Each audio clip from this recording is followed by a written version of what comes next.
আসসালামু আলাইকুম ওয়া রাহমাতুল্লাহি ওয়া বারাকাতুহু। আশা করি এর সালামের জবাব কমেন্ট বক্সের মধ্যে দিয়া যাইবা।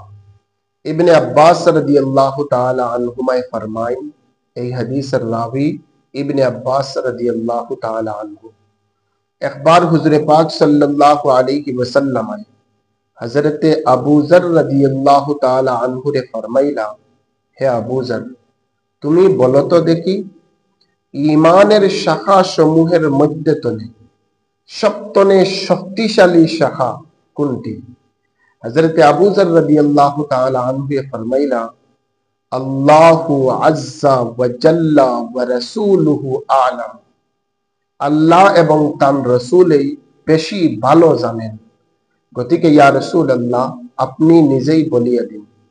হুজুরে পাক সাল্লাল্লাহু আলাইহি ওয়াসাল্লাম ফরমাইলা, ঈমানের শাখা সমূহের মধ্যে সপ্তনে শক্তিশালী আর স্থায়ী শাখা হইয়া থাকলগি এই, যেন জমিনের মধ্যে কোন বান্দায় যদি কোন বান্দার সহিত কোন আচরণ করে, চাহে সেই আচরণটা সম্পর্ক স্থাপনের জন্য হোক, অথবা সেই আচরণটা সম্পর্ক বিচ্ছিন্নের জন্য হোক, অথবা সেই আচরণটা মহব্বতের জন্য হোক, অথবা সেই আচরণটা শত্রুতার জন্য হোক, সবকিছু শুধুমাত্র আল্লাহ তাআলার জন্য হইতো এবং আল্লাহ তাআলার আদেশ ক্রমে হইতো।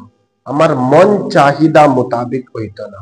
আমি এই মঞ্চের বালাফাই আল্লাহ তাআলার জন্য, আমার এই মঞ্চের লগে দুশ্মনী আল্লাহ তাআলার জন্য, আমার এই মঞ্চের লগে মোহাব্বত আল্লাহ তাআলার জন্য, সবকিছু আল্লাহ তাআলার জন্য হইতো।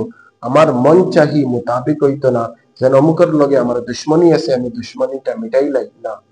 যা কিছু হইতো সবকিছু আল্লাহ তাআলার জন্য হইতো, আল্লাহ তাআলার সন্তুষ্টির জন্য হইতো, আর আল্লাহ তাআলার আদেশ ক্রমে কোরআন হাদিস মোতাবেক হইতো। নবীজি ফরমাইন, ঈমানের এই শাখাটা মজবুত এবং শক্তিশালী শাখা। সুবহানাল্লাহ।